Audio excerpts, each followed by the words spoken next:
All right. Well, Brad, good morning to you. It's good to see you.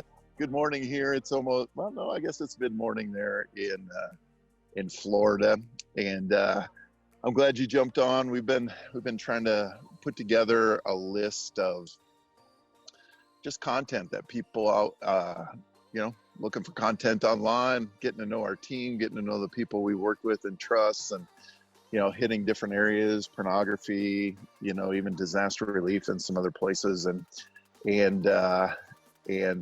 I've been looking forward to this for a long time.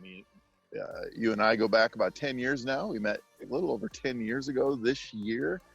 And truthfully, you for not just me, but my team have been kind of our where we've gained most of our skill set and how we engage here, in the United States, or even beyond that. With me, I know kind of an affirmation of you as a pastor, and I'm going to have you give a little bit of your background here in a second. But you as a pastor, a recognition of the need to be very present in people's lives, right? I mean, there's groups out there, some great ones that we work with, even that understand and believe this too. But sometimes it takes a special skill set to do some of the work that needs to go on.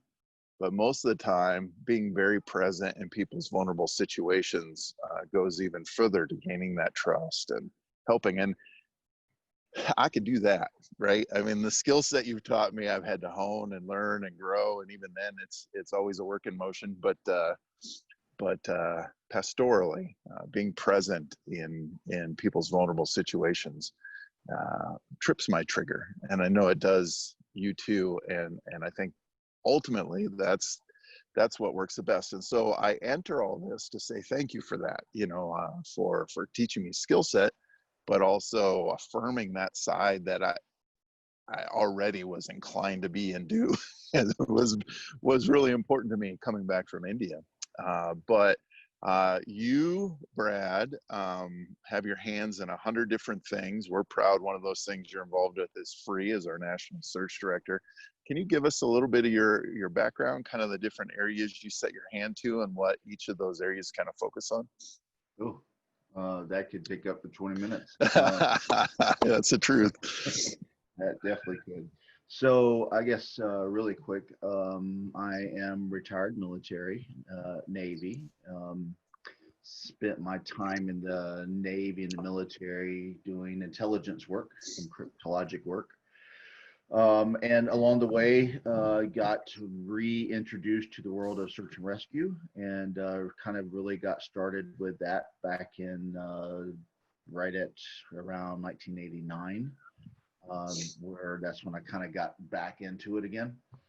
Matter of fact, in Virginia Beach, and one of the very first cases that happened to me there was the homicide of two very small children at the hands of a 18-year-old. This was one of those first real casualties to the world of Dungeons and Dragons, if you remember way back when. And this was something that the three kids were kind of acting out. And the elder boy murdered the two young boys and then hid the bodies. And so that was a case that I had gotten involved with as a searcher, and crazy enough, my wife got involved with as a jury member. Which was kind of wild because obviously there was a lot of details that I was not privy to. But that began to really shape a lot. When I left Virginia Beach, I went back to Coronado, California. And while I was there, came into San Francisco right around the time, actually the day after a little 12-year-old that was having a slumber party with a couple of her girlfriends was abducted, poly class. October 1st of 1993, that took place, and that case I guess maybe the previous case, but that case really kind of shaped my future, my destiny, if you will. Um, it was the first time that I had actually been involved with a case that I was very intimate with the family. I was kind of asked to go and participate at the search level. Matter of fact, manage the community side of the search since I had some search and rescue experience at the time. So I went in and I started setting that up. I stayed at a hotel where Polly's father and stepmom stayed at. I rode every single morning with them to the search center. Every single morning, I saw them with all of the hope in the world that today's the day we find our little kid. And every night, I had to tell them that today was not the day. It had a very profound effect on me. Yeah. So much so that when I came back from that trip, Polly was still missing at the time. When I came back from that trip and I came back home, my wife and I decided that we're going to start up our own little missing children's organization. We called it SEARCH, the Swift Emergency Abduction Response for Children. And we Nice. started utilizing a lot of the same kind of connections that we had built with Polly's case. Polly's case was the first use of the internet. It was the first missing child flyer that was distributed and disseminated around the world on the internet. So there was a lot of first, and there was a lot of networks that was built during that period of time for Polly's case that we were able to tap into, being that we were in Southern California. And so we worked a number of cases that way. That was something that got Tammy's interest. When I left that command, I moved to Pensacola to take over our schoolhouse here for our training in the military, and continued my work in search and rescue at that point. I continued my work trying to work as a missing children's person. And then a couple of years right before I was ready to retire, my wife and I just hit a really rough patch of time together. I think me running off in a million directions to try to go and tackle this world of search and rescue and missing children and all of that stuff. Us trying to raise three very small children. I work all day long, all night long. I'm at home watching the kids while she goes to work. It was just a strain. And we got to a really close time of getting to a point that we were probably going to split up and get divorced. And we kind of spent some time apart, a couple of weeks apart. And when I came back, I said, I want to try one more thing. If you don't mind, let's just do this. How about you quit your job? We're going to go to church together. We had never really done that before.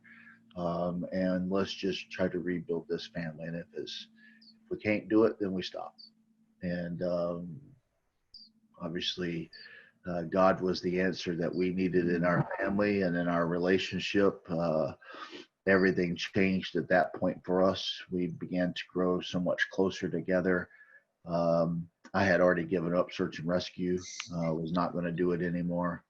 And I pretty much had walked away from most of it. And then, we put all of our time and attention into the church, into our family, into the kids. My retirement was coming up and I was going to stay local. I'd been offered a lot of jobs in the Intel community, but that would have meant relocating.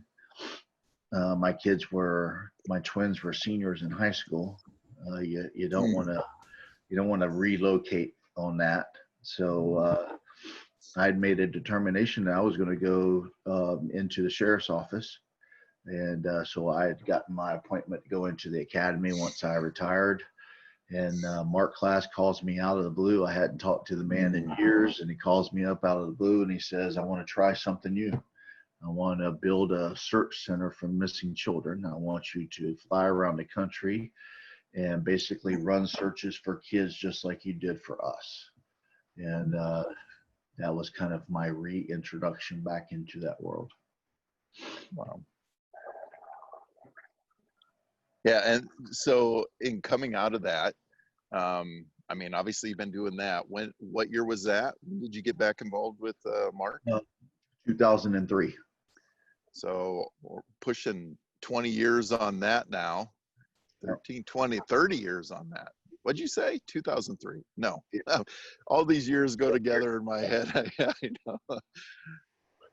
Those conversations happen more and more. Like, oh, I had a friend of mine recently who had a birthday party online. So his wife, without telling him, put together all of his old friends from college, and we did a little Zoom like this with him. Spent a couple hours just catching up from college, and we had this wall of fame at the college we all attended. We called it that. It was really just these graduating classes from all these old pictures with the rim glasses, and a few of our parents were on the wall. So we would like tip our hat, and it was kind of like this wall of fame, legends wall. It wasn't that. That's just what we called it. And seemed like those guys on the wall were so old, and yet they are younger on that wall than I am now, and we are all now. So it's kind of weird to reflect on that. But 93 or 03, you started working again with Mark, and that. Did you guys start going back to the church that you guys now pastor? Was that the same church? No, it's kind of a split off from that. I mean, so the church that we went to, I eventually was asked to step in for the youth ministry, and I started doing that. And along that way, I accepted the call to the ministry and became the full-time youth minister, or part-time youth minister, bivocational youth minister. And then actually right after September 11th,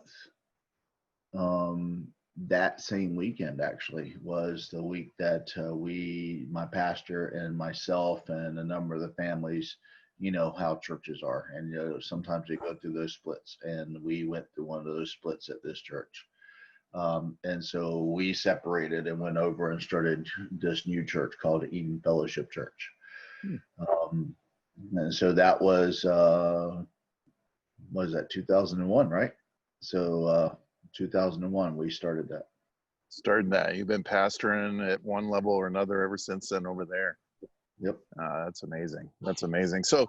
So in your journey and working with search and rescue, in fact, this is the truth from the time you and I are on here. It was either 2 nights ago or 3 nights ago.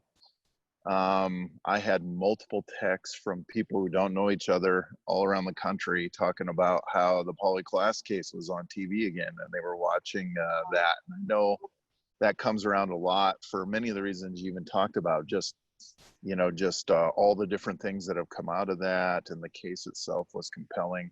But at some point along this journey, you identified this vulnerability, or this thing called human trafficking, through a lot of the work you're doing. What part of your journey did that happen, and what was the context of that?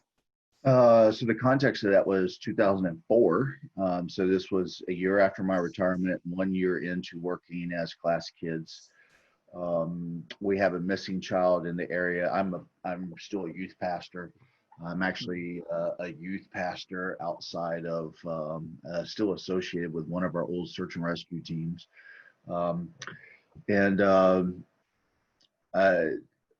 Get a call from the local sheriff's office about a kid that had just gone missing. They were going to issue an Amber Alert. They had seen the kid or neighbors had seen the kid being forced into a vehicle, et cetera, et cetera. So I get the call to deploy our search and rescue resources in the county, and we start doing that. Myself and the investigator, we do what we do. We go in and start talking to the parents, and we start trying to build a timeline, and we start tearing apart a room for any clues. And we come across a notebook at that point in time that has these different 1-800 numbers written in it, and these different 5-digit numbers, and don't have a clue what they are. So we make the phone call, and long story short, it's a dating hotline The 5-digit numbers is this little girl's PIN code, and we enter that, and we hear out of the speaker of the cop's phone, everything that this 14-year-old is willing to do for a fee. And in betweenst all of that, we hear a recording from a truck driver that we now know to be 65 years of age from Texas, setting up a date at our local Motel 6, and it was scheduled for that day. And so the cop immediately runs down there, shows a picture around to the desk clerk. They confirm it. They get a tactical team. They do an entry, and they pull the young girl out, and they arrest the guy. The young girl has to go to the hospital because she's suffered from some internal injuries. And I had the opportunity to go and sit with her.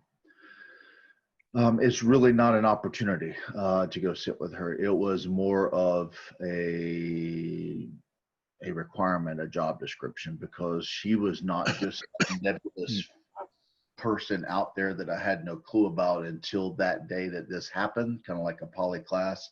Didn't know of poly class until I get involved with this case. I knew this young girl because this young girl had come to one of my youth group meetings. She had come to one of our lock-ins at this search and rescue building that's literally 2 doors down from where she lives. I had known her. I knew her. I knew of her when we went and started the search. I knew of her when I went into the hospital room. I knew of her when we finally had a chance to sit down and talk, and I get to hear the entire story of how she had fallen victim and prey to a pimp. That was my first introduction to human trafficking. And obviously it had a profound effect because it was someone that I actually knew. Wow. And so, obviously, I wouldn't say obviously, but through the years, you've been doing this a long time. We know in the times we've got to spend a lot of time together, hanging out, talking. I know on the missing kids side, missing the search side, that Polly's story is what has motivated you, has animated your desire, to keep Polly's name alive on the search and rescue side. On the human trafficking side, would this be the case that continues to motivate you? I mean, I know over the years we've worked a lot. It gets heavy, it gets hard having all those conversations all the time. It gets hard when relationships split, among those we work with, and all these different things that happen. What keeps you going in this fight against human trafficking? It is her case, Diamond. That's the name that she went by in her advertisements. So that's the name that I use. That's obviously not her true name and real name, but I'm not going to re-victimize her. The other one would probably be Star. Star was a young girl. I got involved with her case when she was 14 out of Orlando, Florida. By then, I was working a lot of trafficking cases, and people in the area knew that I was working them. So I got the opportunity to go and work at some pretty high levels within our state law enforcement. And I had a cop out of Orlando reach out to me and said, I believe this kid is in the Atlanta area and that she's being trafficked in the Atlanta area. And long story, I went up there to the Atlanta area and was able to locate her, being prostituted out of a hotel along with a bunch of other young kids. And we were able to get the cops to go up there and kind of intervene and pull her out. And about 4 months later, I get a call from the same cop saying she's gone again, and we believe that she's back in the Orlando area. Back in the Atlanta area. And so this time he and I go there and we find her again and we pull her out. And, each time I have a chance to talk with her. And then, going to the Super Bowl, and we talk about the Super Bowl a lot. And that's how you and I met in the New Orleans Super Bowl. This little girl's pictures all of a sudden showed back up. And in our monitoring efforts, we found her there in those pictures. And I was able to position a lot of information over to law enforcement because she was in the Houston area, and they were able to pull her out in Houston. Again, she's now maybe 17. And I get another call that she is back in the Atlanta area, back with another pimp, back in the same industry, back, right? And what can you do? And so I go and I locate her again. And this time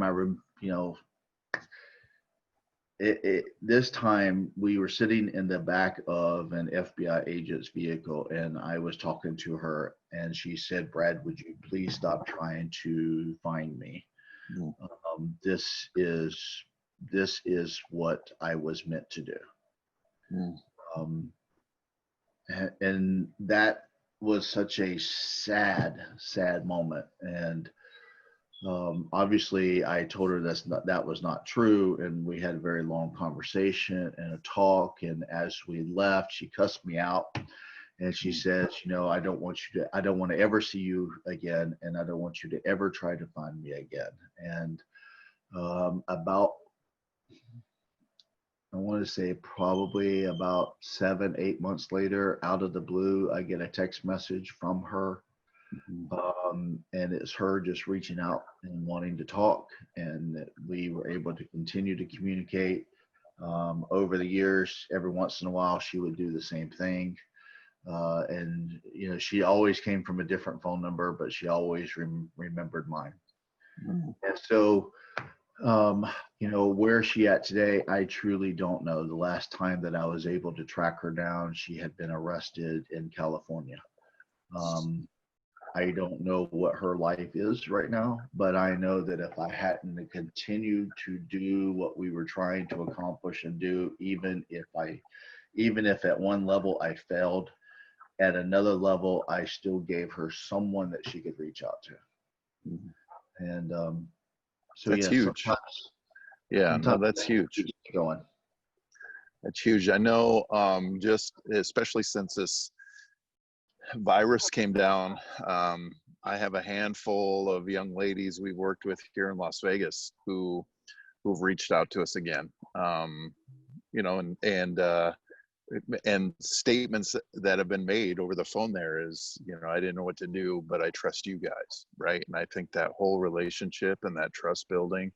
One of the girls, I don't think I've told you this. I'll say it now, and then I got one last question for you for this chat. But we had been out on Tropicana that one night, and we were out there for a long time. It was cold, and a lot of people decided that were there to go back out again. They kind of, a lot of the team kind of wrapped things up, not for the night, but at that location, and left. And law enforcement who we'd been working with had brought over one of the girls. They were either going to arrest her or they were going to offer her help. And it was just me and Valerie, and one of the ladies Valerie brought, sitting there at the RV we had to rent because the truck broke down, and they brought her in. And I just yesterday saw this. I had a picture as the ladies were praying for her. We interacted with her for probably 90 minutes before we got her home. There was a big old puddle of tears right at her feet where she had been crying because they were praying for her. And she's one of the ladies. She's just been probably every other day just texting me, and she's not in any better situation, for talk for another day. Trafficking, exploitation, vulnerability for sure hasn't lightened because people have been had to shelter in place for sure. But yeah, just so important that anyone who watches this, beyond being motivated by your story and all that, the importance of building relationships with those, or where we can, taking those moments that God has gifted us and interacting with those who need help. And I fully believe, and I'll be praying that soon you'll get another one of those texts, and we'll see a great story out of her life. But I want to finish this time. We're going to do more of these with other people from the team, and more more trainings and stuff with you. Speaking of trainings, you started kind of some new programming. You were the original person to start the Big Search way back in the day. We already had that conversation back during this last Big Search, but you've started to I look right over your right hand shoulder, your right hand shoulder. I'm looking left. You got a poster called The Searcher, and you have kind of something new you're working on. Tell us a little bit about that before we end. Yeah, it's called The Searcher, and right now it's really kind of centered around just offering up some training and some webinars and some, that type of stuff that maybe we're not getting a lot of that information out there to our community, and I just want to be able to do that. But ultimately, it is about really representing all of the incredible men and women out there that are engaged and involved in search and rescue, human trafficking work, any of this work. All of those men and women that are willing to step into someone else's worst nightmare and be present in their lives for that moment. I really want to bring recognition to them. I really want them to be able to tell their stories and to talk about that. Every single case that we take is it's not, especially in human trafficking. Every single case that we take in search and rescue, especially if it deals with a homicide or a death, it takes a little bit away from you. It really does. It takes a piece of your soul. And I'm just being real. Sure. And the way that I feel like I can kind of really give back to that is to give a voice to that and to give a face to that. And so The Searcher is all about trying to do that. It's I eventually want it to be an opportunity where we can recognize some of those that are in our industry every year as an annual award. They are called The Searcher for a reason, and be able to tell that story. So that's hopefully where that's going to go. No, that's amazing. I'm looking forward to that happening, and maybe we could, as people watch this, if that what you just heard kind of is compelling to you, reach out to Brad. Obviously, Brad's list of things he's connected to day in, day out is very, very long. You got The Searcher, you got Class Kids, you got Called to Rescue, you got your business, you got more than anything, you're pastoring a church there in Peninsular Florida, and you need to take a break, and I'll tell you, for whoever else is out there watching, Brad's sanity oftentimes is when he goes fishing, fly fishing in particular. Yeah. So if you're out there and you're watching this and you got the hookup for some good fly fishing, Brad's seen a lot, done a lot, lost a little bit of his soul each time, but every fish he catches gives him a little bit of that back, so he can get him out there.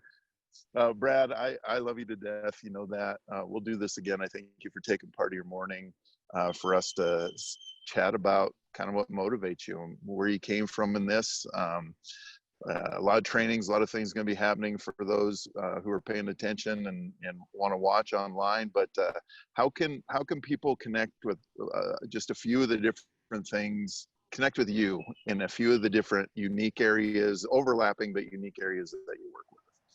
Oh, goodness. Well, I guess, one, everyone's got it, and I believe in giving it out. So please give me a call. My easiest way is just through my phone, right? Is 850-525-4807. You can definitely find me on Facebook, not only my own personal page, which you're welcome to go to, but my little ministry page where I kind of try to wrap everything together is called Brad's Enduring Journey. And that literally was birthed out of some of my counseling sessions that I have to go do on a regular basis for my PTSD. So Brad's Enduring Journey, you can find me there. And if it's not there, then look for me on one of those streams, because watch this. Hold on. I'm going to show you the other wall. I don't know if you can see it. Here, I can go back and see it. There is fly fishing. And you see a fish rod hanging there on the wall. And then let's see if we can, there should be a fly basket over there that you should see. Fly kit over there. So yeah, when I have an opportunity, that's what I do. And awesome. When I'm busy sitting in here trying to do all this other work, I can at least look at it. You get to see it. You get to, that's awesome. That's I awesome. get to at least see it right in front. Well, soon when all this lifts, I've already put the word into Wyoming and Colorado. We're going to spend some time fly fishing up there. Yeah. And yeah, that's the one time I know you and I've talked about where, even if we tried to think of work, you really can't. You just kind of, disappear, and God's creation is beauty, and enjoy life. So I hope you ever say hi to your beautiful bride for me. My coffee mug here is lifted high your direction. I love you to death, and I'll talk with you soon. Thanks for giving us your time. Thank you guys.